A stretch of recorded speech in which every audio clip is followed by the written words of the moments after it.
This is how a skyscraper is built without it falling down. How is it possible that these 100-story monsters don't fall down in wind, earthquakes, and even fires? This is how they build a skyscraper without it collapsing. Modern skyscrapers are engineering masterpieces. They measure more than 300 meters, and they rise in cities subject to earthquakes, hurricane-force winds, and unstable soils. To prevent them from collapsing, engineers employ top-level science, literally. First, the foundations. Shafts tens of meters deep are drilled until solid ground is found. Steel and concrete piles are anchored there to support the entire weight. Then, the skeleton.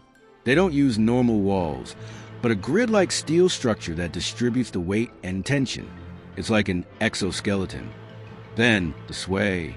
A skyscraper does move, but in a controlled manner.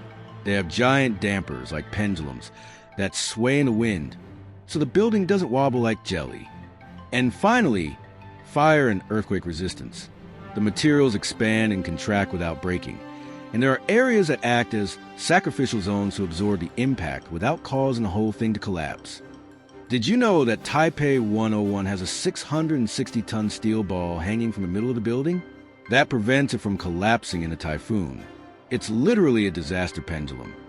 Behind every skyscraper are thousands of calculations, simulations, and geniuses who assume the worst, so you can just say, "Wow, that building is beautiful."